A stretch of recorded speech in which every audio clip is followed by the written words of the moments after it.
Well, thank you, everyone. That was the end of the Quad Cybersecurity Capabilities Collective Efforts for Research and Education plenary session, flawlessly moderated by Mr. Deepak Maheshwari, Public Policy Consultant.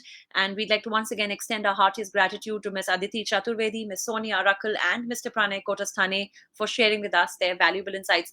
Now, before I move on to our next session, which is also a plenary session, a panel discussion, once again, like to remind all of our audiences that we have a paper presentation session that is going to happen between 5 p.m. to 6 p.m. And selected papers will be published in SERI paper proceedings and also on the Taylor and Francis website. So do stay tuned in. For this particular session on paper presentation that will happen between 5 to 6 p.m. And once again, we have two business lounges for our partner, Microsoft. The attendees can click on the rooms on the top navigation bar to access the lounges for interacting with Microsoft. And we hope that you are tweeting about the event.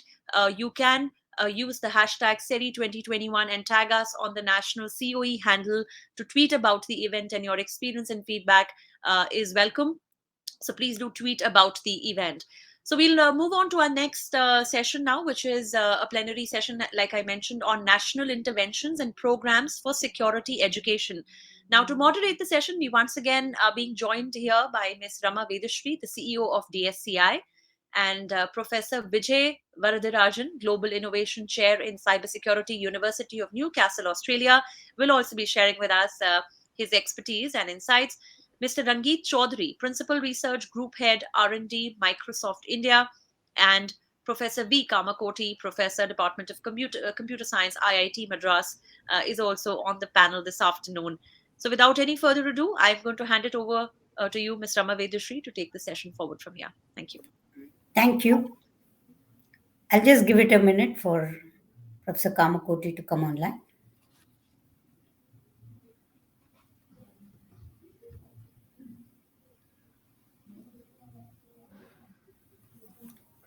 So good afternoon to everyone. Thank you for joining us at the second edition of SERI. I think the last session moderated by my friend Deepak on the quad initiatives was a good session. My panel and I'm very pleased to have my industry colleague Rangeet Chaudhary from Microsoft Research, Professor Kamakoti from IIT Chennai, and Professor Vijay Varadharajan from Australia joining us.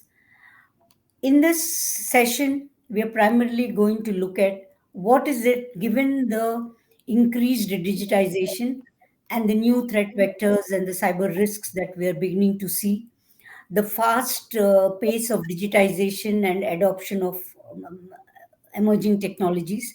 Typically, the number of years that would have taken for an emerging technology to get mainstreamed, those cycles are getting cut down. We have seen that in the way cloud adoption has driven and got accelerated in the last couple of years, whether it is in the area of IoT, 5G, right? Any or one of these emerging technologies, the way it is getting mainstreamed, particularly in the last 2 years, we are beginning to see a lot more challenges in terms of cyber risks, whether it is the state actors.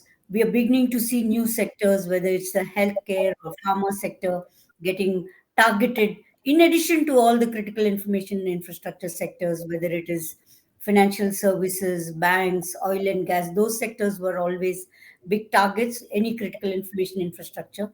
We are also beginning to see how in the ecosystem of digital players, how services companies are also getting targeted so that the attack can be amplified to their global customer base, right? So we are beginning to see really complex attacks.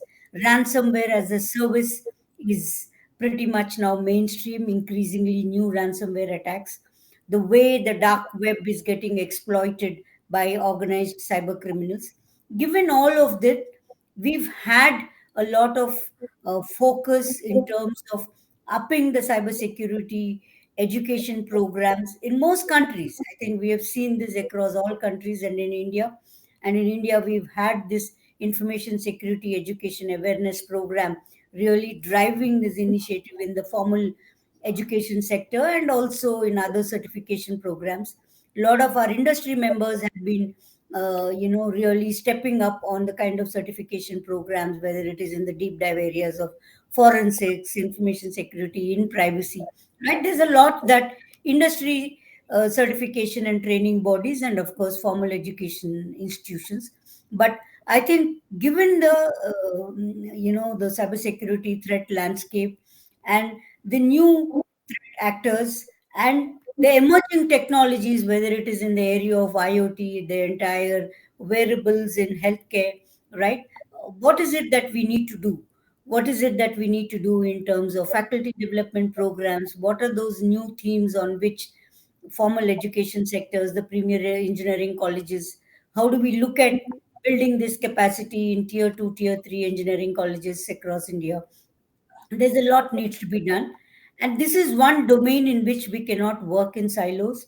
I think there needs to be national level programs of government, academic institutions, tier 1, tier 2, tier 3, they need to be roped in, and of course industry needs to set the agenda for what is needed in terms of whether the critical information infrastructure, the startups, the fintechs, health tech, so many of them, right? I think they need to give us visibility to what are the requirements of the talent pipeline, where are they struggling to get talent, what should be the bridge programs, and where do we need to refresh the curriculum. The objective of this session is to hear from three of my panelists, where we look at some of the global programs, understand what we are doing in India, where do we need to step up, what should be our priority for the future. And then Professor Vijay will also be able to come up with what is he seeing at Asia Pacific level, at a regional level. I think we are seeing some new developments at a quad or bilateral levels, whether it is with US, Japan, Australia. We'll look at all of this. Idea is to consolidate some of the learnings, what worked, what didn't work, and what should be our priorities for the next 3 to 5 years. So it's my immense pleasure to have Professor Kamakoti, a doyen from the academia from IIT Chennai, who's also very deeply engaged with Government of India and Ministry of IT over the years on this ISEA education program, Information Security Education Program. So, Professor Kamakoti, if you can share your perspectives on why do we need a national level program, where do we need to step up, and also some learnings and future roadmap for the ISEA program. Thank you, Ms. Rama, and I'll just share my screen. I have a very short presentation. Sure, sir. I'm just sharing my screen. Is my screen visible? Yes, sir. If you can kindly present it. Yeah. Is it fine? Not yet. Yes, see. Yeah, you can go ahead, sir. Yeah, is it visible now? Yeah, visible, but not in display mode. 1 minute. Just a minute.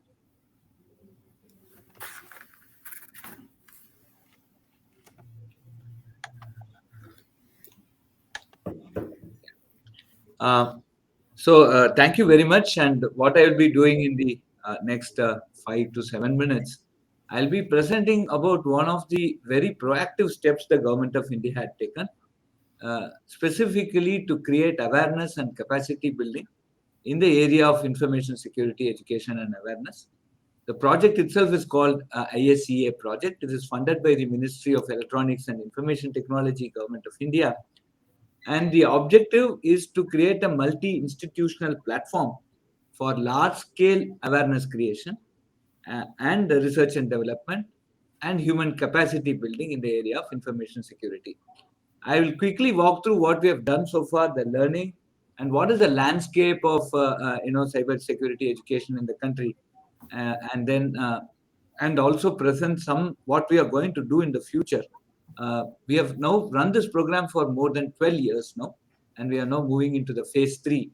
And what we did in phase 1, what we did in phase 2, what were the learnings, and what we propose to do in phase 3, I think will be a good journey and also a future direction for cyber education, cyber security related education in our country.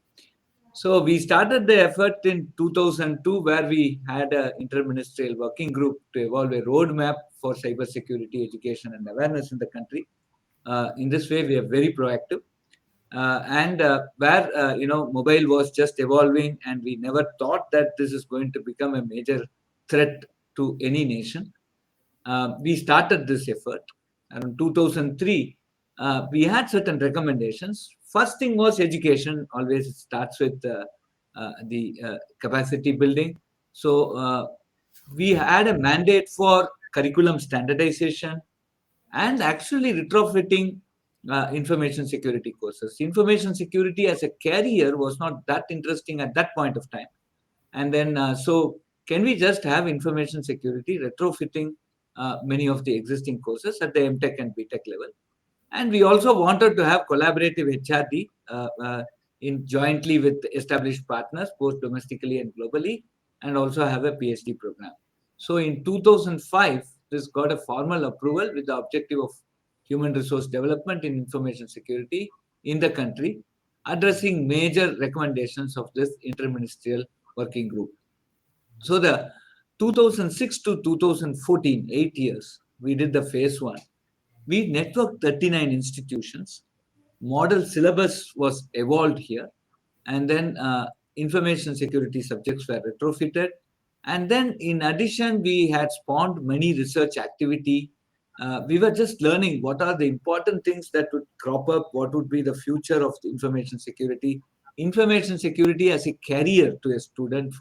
So these are some of the learning aspects that we started in the phase one. In addition, we also had many government officers training, where we had good collaborations with abroad, including the CMU and also Masaryk University, etc. So this was the phase one. And then we moved on. Professor, sorry to interrupt you. Can you look at moving your slides, because we are still on the first slide? Is it? Are you seeing the slide ISEA journey? No, we are still on the opening slide. 1 minute. Can I try and Yeah, now it's come, sir. Now it's Okay. come to ISEA journey. I'll try to maximize this so that as much as possible and see. Slideshow is not working. Yeah, now it's there. Okay, sure. And then we moved in 2014, we started the ISEA Phase 2, where we now have 52 institutions in 3 layers. So we had the what we call as the information security resource development centers, and then we had implementing agency, principal implementing agencies, and then certain regional centers. So we had a 3-level hierarchy depending upon the competence of the institute. And then we started now delivering courses. So in phase one, we were firming on syllabus, what should be the content, what should be taught, what are the background, etc. Now in the phase two, we currently have at least 20 to 25 advanced courses in the area of information security that can be used to frame a career for a student. And now currently this project is ending this December, and we are now moving to the ISEA Phase 3. And I will give some very quickly certain salient features of what curriculum we had developed and what we are going to do in Phase 3, what we did in Phase 1, Phase 2, very quickly. So we had 5 types of programs under the Indian cybersecurity education landscape. The formal programs, which are the research-based PhD and then MTech, dual degree, and retrofitting of information security courses in subjects. We had certain non-formal courses, which included diploma and PG diploma programs. CDAC, typically one year, CDAC and NEELIT. And we also had certain certification schemes jointly by CDAC and NEELIT. Then we had a lot of short-term courses, specifically targeting some very important aspect of cybersecurity, like cyber forensic, mobile forensic, mobile security, Android security, OS level security, network security. So we had many short-term courses and many faculty development programs. This was intended for the faculty of different engineering colleges and institutions. And we also had a separate program for professionals from industry, government research lab, etc. And so these were all the cyber security education that has happened over the last decade or so in our country in different forms. Now, very importantly, we had 6 major streams on which we started developing our entire course structure. And anybody who wants to have a career in information security or even a minor in information security can now start looking at one of these streams. Information security itself is a vast ocean, and to cover everything under the information security is a sort of a lifetime, should be a lifetime ambition. So one specialization in one area, and that too is very fast growing, itself is very important. And we channelize this education by having these 6 streams, so people can look at one of this. And this more or less covered every aspect of a compute and a network stack, whether it would be the micro architecture or the digital hardware or the operating system or compilers or the application programming, and also on the network side, and then subsequently cybercrime investigation, forensics, the legal aspect, ethical aspect, etc. All of that had come under this particular banner. It's quite cluttered, but I just wanted to present that it was a massive exercise, and we do have very good materials in this direction. And some of specifically pointing, because of this effort, we have some specialized MTech. For example, IIT Madras has an MTech specifically targeted for industry in the area of information security. There is a Center of Excellence in Pune also has the same. MNIT Jaipur, IIT, ISM Dhanbad, Macau, and CEDA Kolkata has MTech, and similarly Andhra University, JNTU. Then we have the Cyber Shiksha platform where we have collaborated, where there are skilling initiative for training of women candidates, and more than 500 candidates were trained here. And virtual Cyber Shiksha batches are even currently running at Hyderabad, Patna, Noida, and Tirupati. Right, and we had several massively open online courses. NPTEL, 8 courses under NPTEL, 5 from IIT Madras, 2 from IIT Kharagpur, and 1 from Roorkee. And under the ISEA, currently we have 10 programs that are undergoing development. These are the formal and non-formal space. In addition, we had a lot of awareness programs. So in India, these are all we have gone to all, even Lakshadweep, Andaman, Nicobar, etc. And we have conducted many programs for 3 types of people. One is academic users, government users, and the general users. And then we have covered all the 33 states and union and territories. Around 200,000 people participated, and we have conducted around 1,305 awareness workshops. And we also, so the unity, the diversity, we have this multilingual awareness content. We have created across multiple languages of our country. We have made handbooks, short videos, posters, stickers, newsletters, and these are available in 9 languages today.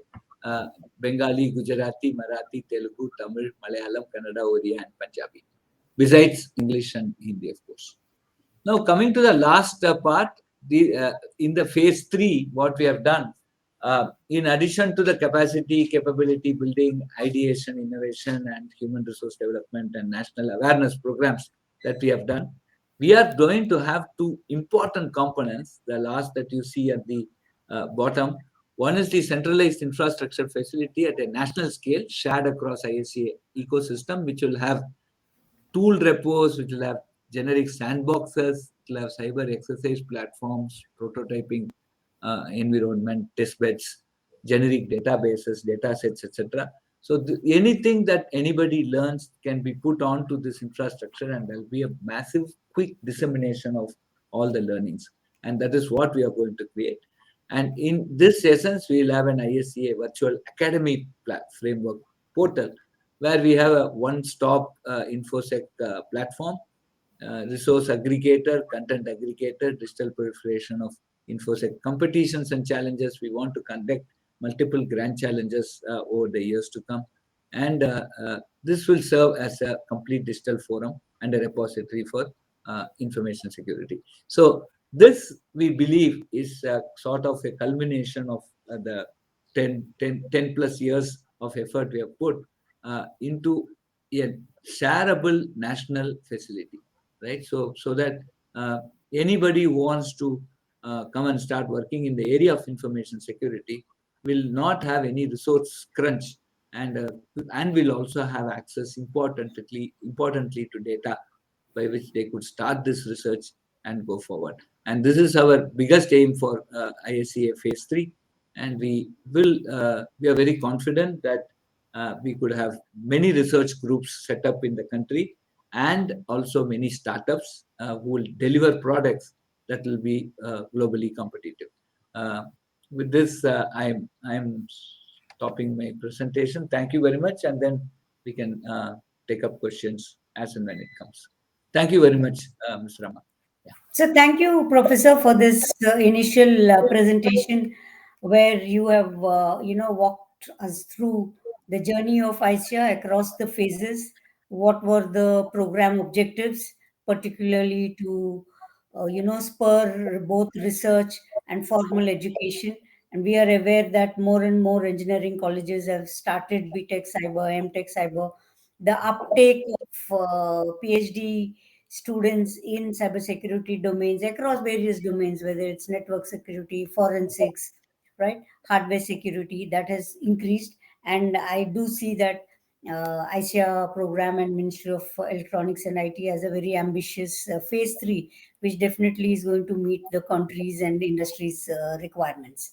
And I'm glad you touched about the Cyber Siksha program, which DSCI has had an opportunity to partner with Microsoft and nodal institutions of MAITI like CDAC and ISEA, where the entire focus was on drawing young women into cyber, particularly from tier 2 to tier 3 cities, where we've been able to execute programs across the length and breadth of the country, from Srinagar to Gujarat, Rajasthan, even in Silchar, in many of these, and Mohali, Patna, you name a tier 2, tier 3 city where we've been able to do. And there's a lot more that we can talk about it.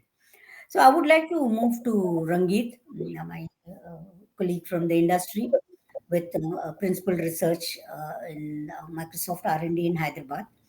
So, Rangit, as a global tech firm engaging in different geographies, where do you see cybersecurity education, research, partnership with government and academia to move the needle on this domain, particularly in emerging technologies? And what are some programs that you see you and other larger industry members working on? Yeah, thank you, Rama. So I think as a company, the culture that we have and our major focus has been to kind of digitally enable the ecosystem. But even before we try to digitally enable every sector, we have to understand the depth of cyber and kind of cyber security in affecting these sectors, and then advance the technology skilling in these areas. Like gap in skill sets is a real problem. Even though we are trying to enable most of our customers, most of these sectors from a technology perspective, they do face a shortfall in the skill. Our predicted numbers are somewhere around 3.5 million security professional by 2021 we would need, but then there is the skill set gap is real. So Microsoft is partnering, I think, in various areas, to help a few of the programs that we are doing. One is, of course, the cyber shiksha program, where we are partnering with DSCI and trying to enable women engineering graduates in niche areas of cybersecurity, and just not kind of mentoring them, coaching them, but actually giving them industry ready know-how, industry ready knowledge that would help them to go ahead, crack interviews, land jobs that they have been aspiring for. uh, Other than that, there is also this cyber surakshit bharat program, which is nomenclatured as CSB, which we run along with multiple industry players. Here we are actually taking up various government stakeholders, CISOs of various government organizations, and trying to train them with the best in class, latest and greatest cybersecurity skills at that point, relevant threats at that emerging at that point. Our North Star goal is to kind of train around 1,200 plus CXOs in the government, and program is kind of going well for the last few years. We basically need to create similar programs, I would say, more such initiatives that helps to upskill government employees and the industry, and create know-hows in this sector. We are also focused on carrying out kind of a program that train the trainers, which is called the Project Saksham. Here we are trying to kind of educate various trainers across universities. If I get into the numbers, it's around 4,228 educators across 148 plus universities across India has been trained as a part of this project, and basically create a ripple effect where the trainers can go ahead and train their peers as well. This kind of helps to create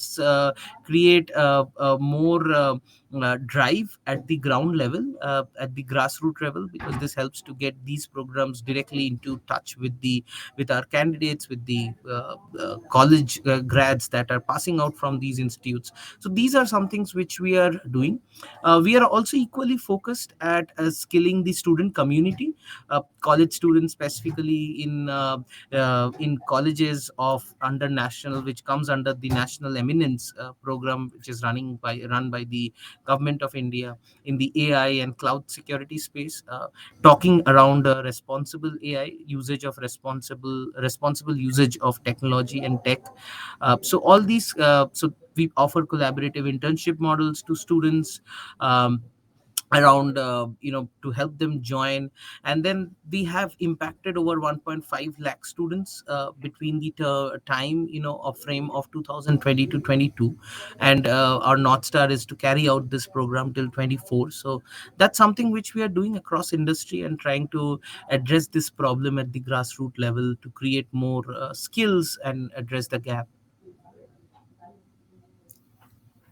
Thank you, Rangi. I just wanted to add some of the industry initiatives which is contributing to national level programs, or which is adding to the national level initiatives like ISEA. I am aware several of our industry members are working with select engineering colleges or universities where they are doing, almost like bridge courses, whether it is the large services companies or the global tech companies.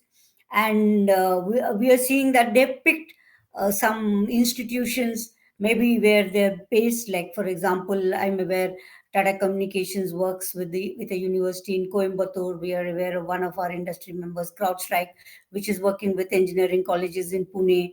And several of our services companies are partnering with academic institutions where they're doing either specific bridge courses for students based on the talent hiring requirements, because somebody is looking at SOC analysts, or somebody is looking for forensic specialists. So we are aware of the industry initiatives.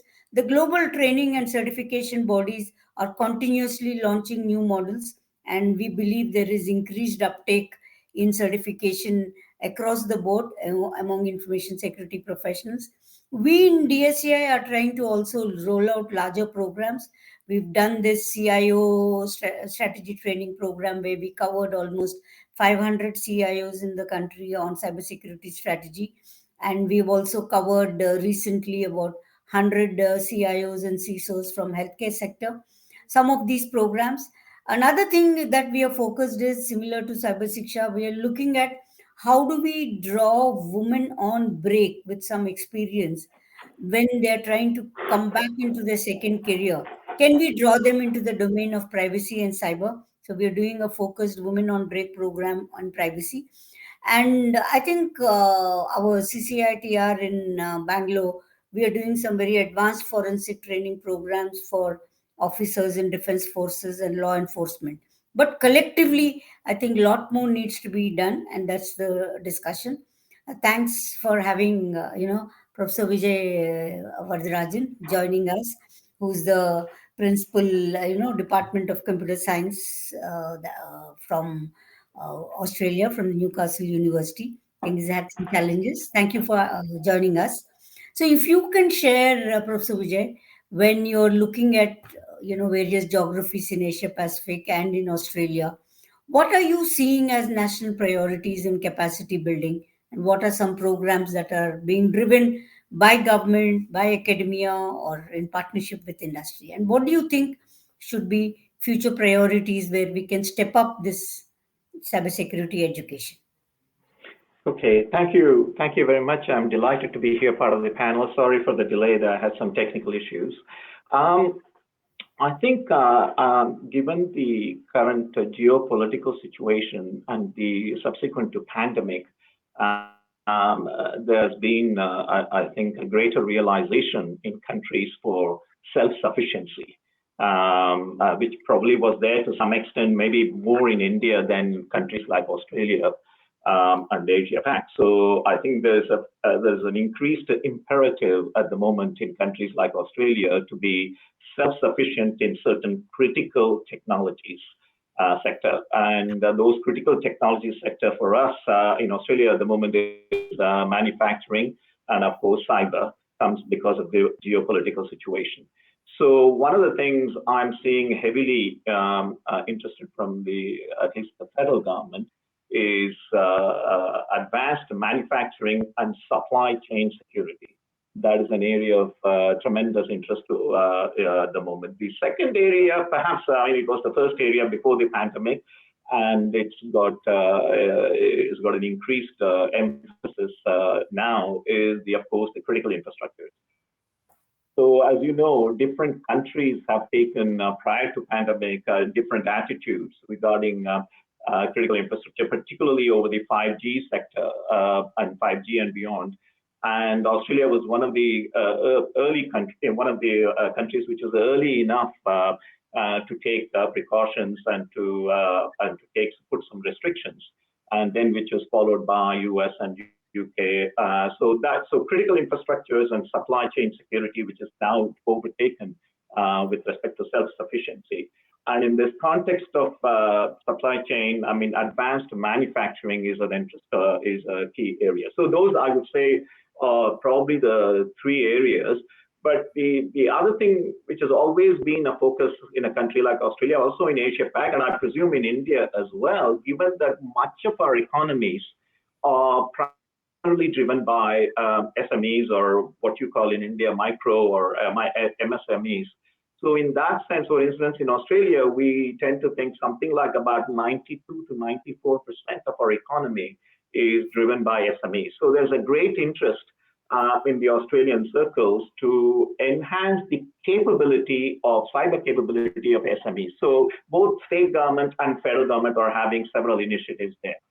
So I would say in a nutshell, with respect to government initiatives, is critical infrastructure. And actually, in fact, it was just this week, I believe, we passed a little bit of a controversial bill in the parliament on critical infrastructure, and then supply chain security and the SMEs.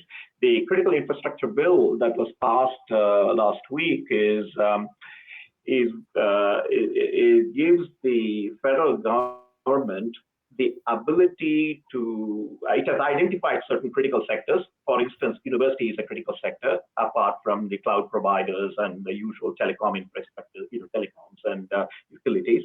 But it gives the federal government authorities, in this case, particularly Australian Cybersecurity Centre authorities, to come and take over the infrastructure, to control the infrastructure of the organization, in this case, the critical organization, whether it's the utilities or education or whatever those sectors, if they find that organization is not able to provide the facilities and mechanisms to counteract the attacks. So that is the controversial part of the critical infrastructure bill that was passed. And there's the other, I mean, the first part, there's multiple parts, and there was another element which is slightly controversial, which is probably relevant to our conversation today, is universities are being regarded as a critical infrastructure. Which was not the case until the previous definition. In fact, it is still not, I don't believe it is the case even in the US at the moment. That is a change, and the university executives are quite had different views on that, but those are the issues. So answering your question in terms of priorities from the government point of view, of course, is the critical infrastructure, supply chain securities, and generally, because the growth of the economy wise, it is enhancing the cyber capabilities. And those are the three main areas, I would say. Yeah. Thank you, Professor Varadharajan. I mean, I'm glad you brought out the CII, of course, has always had, attention of any national government across the world, and of course in India and Australia and other countries. And you also talked about supply chain security, particularly in advanced manufacturing and all that is happening in manufacturing, whether it is the automation, the IoT, right? And this entire manufacturing 4.0 and the way emerging technologies, 3D printing. I'm glad you brought that, but I particularly want to spend a little time on the MSME and SMB. I think several countries have started putting that effort. We see this program even in the UK, where they're putting a lot of attention. We have, like, for example, given a lot of attention for SMB, where we work with several industry verticals which have SMB members in manufacturing, auto sector, retail, healthcare. And we did this cyber adoption framework where SMBs can, do a self-assessment and look at what is their digital risk. But still, I think building the capacity in SMBs and the provider ecosystem to engage with SMBs, we do have a lot of challenge in supporting them, because they don't have the in-house manpower to head information security or deal with all those security controls. I think we still need to put a lot of attention to SMBs. A couple of questions to both the professors. Like, we keep now, there are two areas in which I think cybersecurity education and capability building. One is on the horizontal technology stack side, whether it is cloud security, IoT. There's a lot around industrial control systems and operation technologies, which are now facing the heat of new cyber threats, right? So those are the horizontal technology side, where we need to build capability in formal education, right, from BTech, MTech, and some PhD research. Then there is this vertical domains, which are now becoming the new targets. I think power, financial services, they've always been the targets of attack, right? And telecom and others. But now we're beginning to see pharma and life sciences, right? Edutech, because education is now becoming so virtual and online. Education and hospitals were not so much targets of cyber attacks, whereas now worldwide we are seeing hospitals and targets. So I would like to hear from both the professors, what is it we need to do in these emerging horizontal technology stack in building the capability, and on the enterprise verticals, the new verticals, whether it is life sciences and pharma, whether it is, education, overall broadly healthcare. There's a lot around public service delivery, because almost everything is becoming online service delivery across everywhere, and particularly in India. So any thoughts from both the professors? What should we do on the technology horizontals and the user verticals? Yeah. So So I'll start. Okay. So the main issue today is the connectivity, and we have to address connectivity in a very pointed, organized fashion. From that point of view, the government of India had recently come out with a national telecom security directive. The objective of this is over a period of time, every equipment that goes into the telecom network of our country has to go through a sort of a trusted evaluation, right? And that is very, very important. So that will give us a sort of a confidence in the network when it is deployed, and it also gives us an opportunity to understand the relationship between multiple components that are put. It is so the attack need not be from a single vector. It can be from multiple vectors. For example, it can be if you take the compute stack, right, it can be a combination of an operating system vulnerability exploited through the application. So, and it can be, for example, some of the recent hardware-based attacks were based on Meltdown and Spectre. So it can be a combination of hardware, middleware, and the application. So this is the first starting point. Of course, it's going to be a massive exercise, and that is something that we need to also build capacity and capability for people to understand this full stack. So even if you look at the education across, we do a lot of things in silos. For example, the way system compute stack is built itself is silos, right? Uh, when I write a C code, I never know which compiler is compiling, which operating system is it's going to execute. I write hello world and which screen a printf is going to work. So all these are by nature the way system stack is built is a series of virtual machines, and so a complete cohesive knowledge of all these verticals is something that is lacking. So one of the things that we have started in many academic institutions in the country, and personally at IIT Madras, I've been teaching what we call as this NAND to Tetris course, where we start with a NAND gate, then make a small architecture, then an assembly language, then an assembler, then a LLVM, then a compiler, so they finally take the Tetris game, which is in a language. They compile using their own compiler. They translate it using their own, LLVM. Then assemble using their own assembler and execute it on the hardware.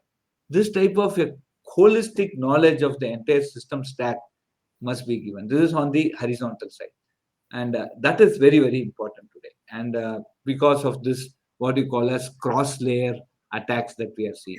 And on these sectors, each of these sectors, typically our government has recognized 6 sectors as critical information sectors. NCIAPC has come out with this classification, and each of these sectors has its own DNA. For example, if I'm going to a bank and I'm trying to hack it, I'm trying to steal money. But if I'm going to a stock exchange and trying to hack it, I want to do a denial of service. Okay, so there are different intentions also for an attack, and so that is something which we need to address, and it's a sector-wise education. So that is something that is coming up. So the sector, power sector, manufacturing sector, financial sector, government, public utilities, transportation sector, each have its own challenges, and that is where we need to have formal education in each of these sectors. So many of the IITs today in their interdisciplinary program, like how they have data science for everything, data science for bio, data science for chemical, data science for mechanical, is also have a cyber security for each one of them. And that would be our phase 3 attempt also. So this is my overall view from a purely academic and slightly industry point of view. Yeah. Thank you, Professor Kamakoti. I mean, I think the point that you brought out, that I think it's both students and faculty who are teaching in engineering colleges, particularly all the tier 2, tier 3 engineering colleges, have a full stack view of the technology and make sure this full stack is refreshed on a quarterly basis. The pace at which the full stack is changing, the contours of the full stack of technology is changing. What are end user devices, what is the backend in terms of the cloud infrastructure, and whether it is the virtualization layers. I think that needs to get refreshed almost on a quarterly or at least minimum on a yearly basis. And doing the deep dive, I think now we need cybersecurity and privacy in X being the various verticals, because just having a broad cybersecurity is not going to help, because what is important in automotive manufacturing versus chemical or versus mines and metals or in healthcare is very different. I'm glad you brought this up. Professor, particularly, I think Australia is taking the lead around a lot of discussions in Quad around supply chain security. You talked about advanced manufacturing. Then when you look at the way in which 3D printing is getting mainstream, not just by the big global players, but a lot of SMBs are also beginning to use 3D printing. So any thoughts from your end to add to what Professor Kamakoti said? Yes, look, I agree exactly with what Professor Kamakoti said. Can I just add a couple of points, though? I think from the point of education, I want to make a couple of points. One with respect to education and research, and then one with respect to government and industry. So with respect to education and research, the fundamental thing, we talk about this vertical sectors and horizontal sectors. So we need to, although we've had it in computer science for many times, it's the systems of systems approach. That is fun, and this is so important in cybersecurity because nowadays we don't have self-contained problems. Everything is connected. So when I'm born, I'm in the healthcare system. When I go to school, I'm in the education system. When I cross borders, I'm in the immigration systems. All these systems are interconnected. So when Professor Kamakoti said connectivity, on one hand, this connectivity of systems is critical to make this types of reasoning what we are doing with data reasoning analytics, because it helps us to make more quality decisions, enhance the quality of our decisions. On the other hand, because this butterfly flies in Brazil and the bridge falls down in Sydney, because of this connectivity and the flaws and the propagation of failures, right? This is a fundamental issue that we got to have the education people understand. Also, academic faculty should understand. As he pointed out, right? Even a simple PC or laptop, what we got here, it has a hardware, it has an operating system, probably got a little bit of a middleware, and a lot of bunch of applications. And I can tell you one thing, even this simple PC, if you ask somebody, is this PC that I've got here, is this secure? And answer it, by the way, we started this work 1980s, right? I used to work part of the DoD, the Orange Book criteria, and what we had at those times was trusted network interpretation, Red Book. We needed to say this integrated component is secure. I cannot say the PC I've got here, in order for it to be secure, I need to say something about my trusted hardware. Operating system has got to be secure, but here's the beauty of the challenge in the case of security is, take a system A, which is by definition, let's imagine I say it is secure because it is a small system. I can write the rules. I can actually do the formal verification. I can actually prove the security properties. And let's imagine I have a B and I am able to prove the same security properties. I'm not changing the properties, even a simple one security property. If I connect these two systems, it's only in the exceptional cases the composer system is secure. It is only exception. By normal cases, they are not secure. So when we have that fundamental theory, now we say I am connecting operating systems to middleware to applications, and each of them have different security properties, different abstract models. Talking about secure systems of systems is still far away, in my view. That is number one. Number two, most of these large-scale systems, I'll come to what we need to do, but some of the things we can do. But what large-scale systems, take, Microsoft, Windows 10, we are talking about 70 million lines of code. SAP, ERP system, 300 million lines of code. A top software engineer, right, writing 1 million lines of code will probably make between 5 to 10 logical errors, right? Logical errors. So if you're writing 300 million lines of code, right? When I say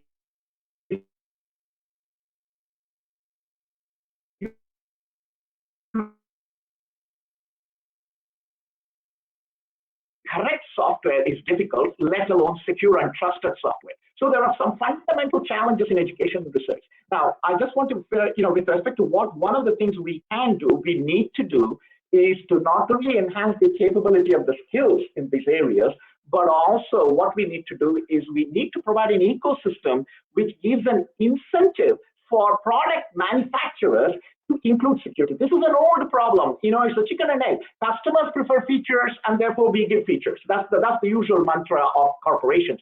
But one thing government can do and is doing and beginning to do, understand, we do it very well in the defense arena, but we got to start doing it before in the commercial arena, is to include at least commercial arena in which government is the procurer, is the purchaser, we need to include security requirements for products as in the procurement process, so that gives the manufacturers not only some incentives but profit margins. So we create an ecosystem of secure products. And let me say just last line, this is critically important in technology, in systems like IoTs and industrial control systems, because they are being populated throughout in every sector, whether it is healthcare to finance to transportations to utilities. So this is an opportunity. So I recently gave, I was in a parliamentary inquiry here, which in the cybersecurity in the Australian Parliament here.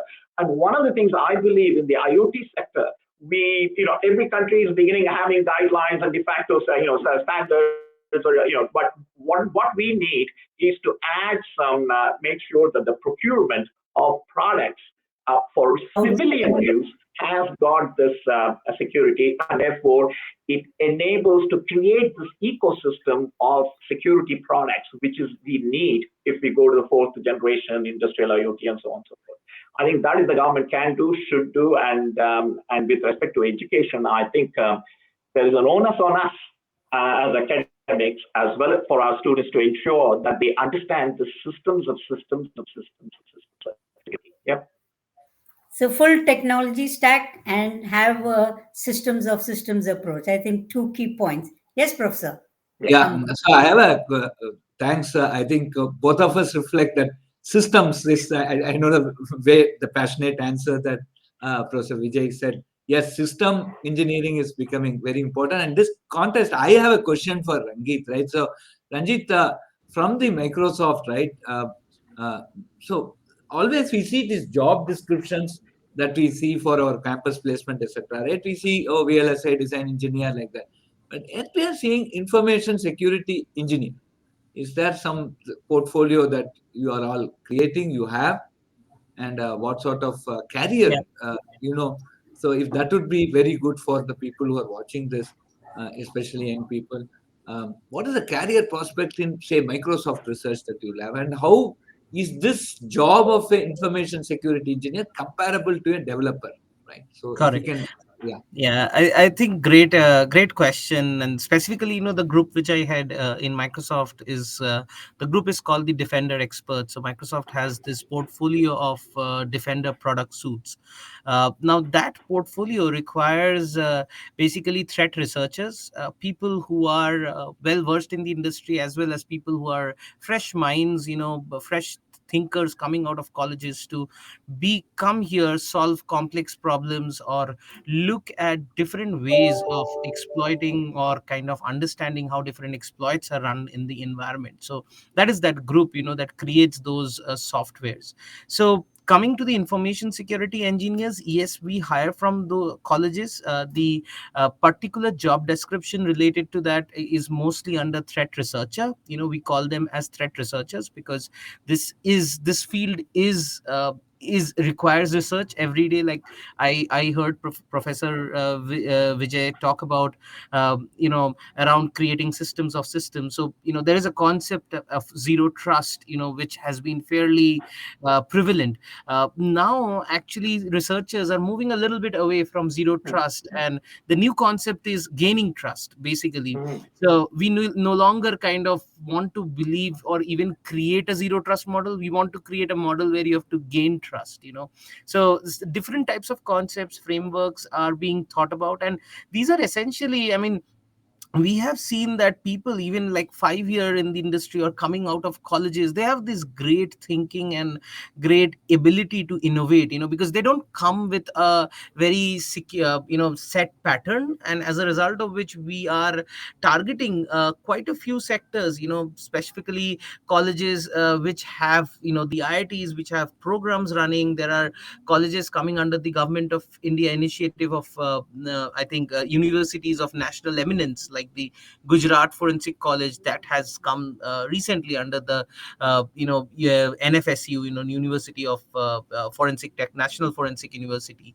So these are the type of colleges that we target, or for the IITs, of course, we target, where we see or where we look at these type of specifically in the assessments, we look at people who can who think, in this information security space.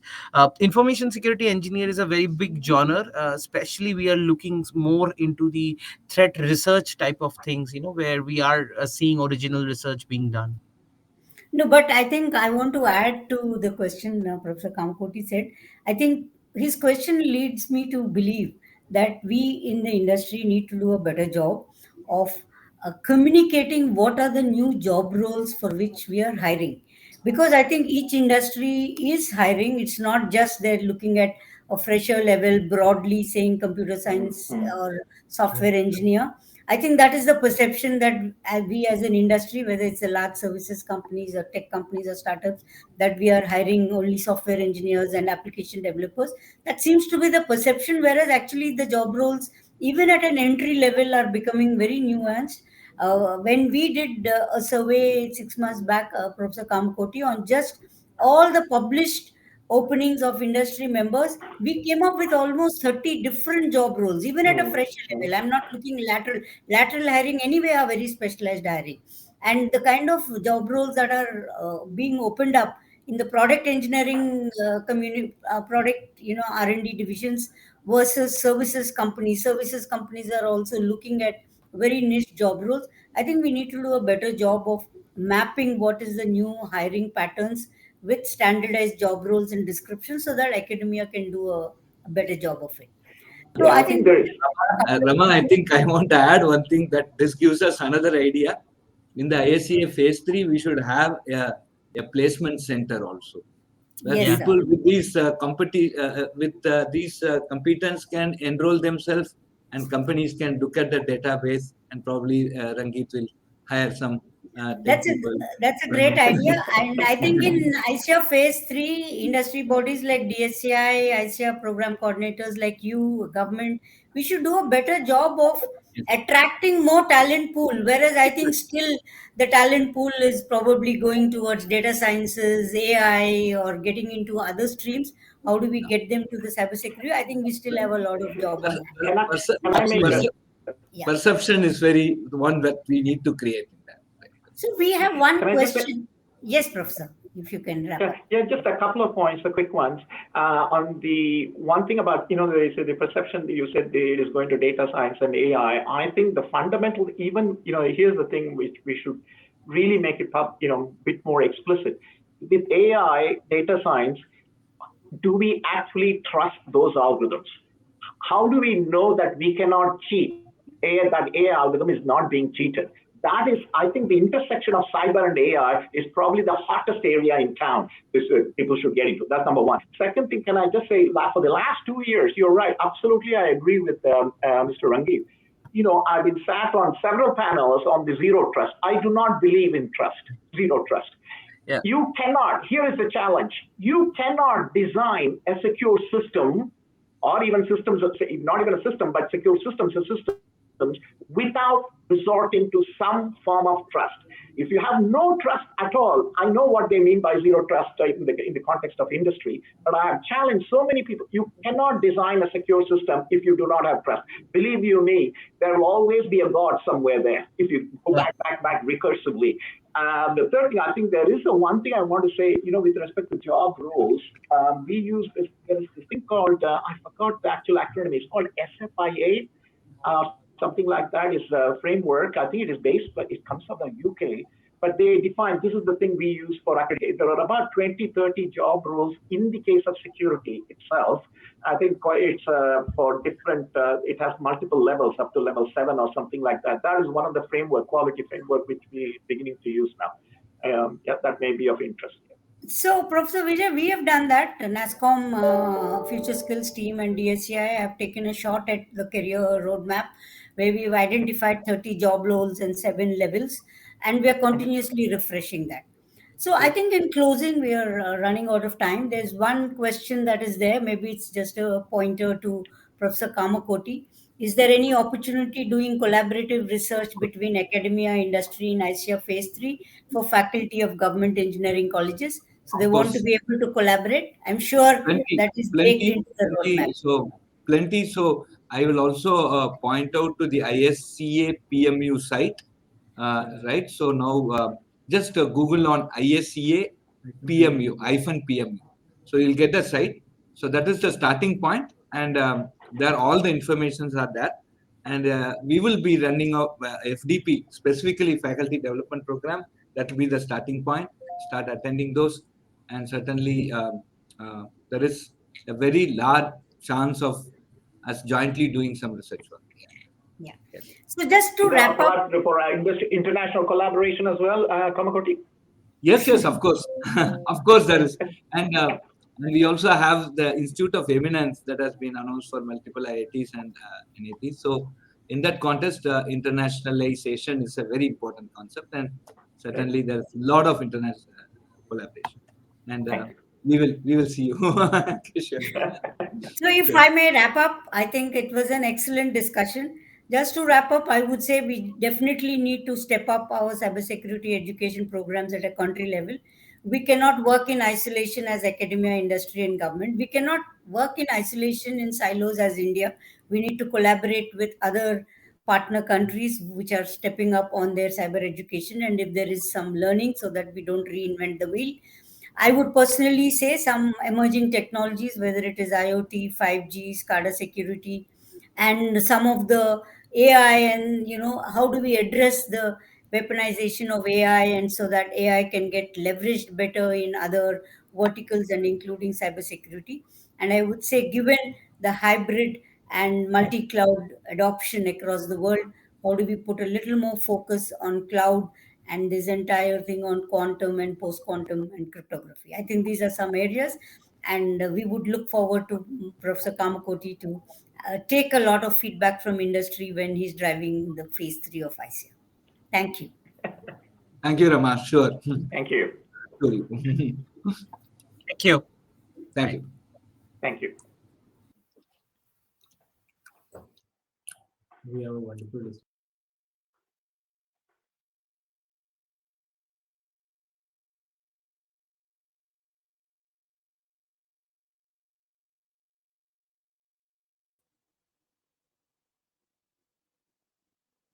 Right, thank you. With that, we come to an end of another very interesting panel discussion on national interventions and programs for security education. Once again, we'd like to extend our heartiest gratitude to Ms. Rama Vedashree for moderating the session, and all of our panelists, Professor Vijay, Varadharajan, Mrs.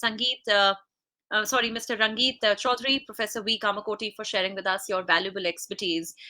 Ladies and gentlemen, it is time for us to now break for 15 minutes, and we will resume with our conference in 15 minutes from now. So 2 o'clock, 5 minutes past 2 o'clock is when we are going to come back and start our next session, which is also a panel discussion on the Decade of Security Discipline 2021-30 Agenda for Cyber Education, to be moderated by Dr. Sri Ram Birudavalu. So let's break for 15 minutes now. Thank you.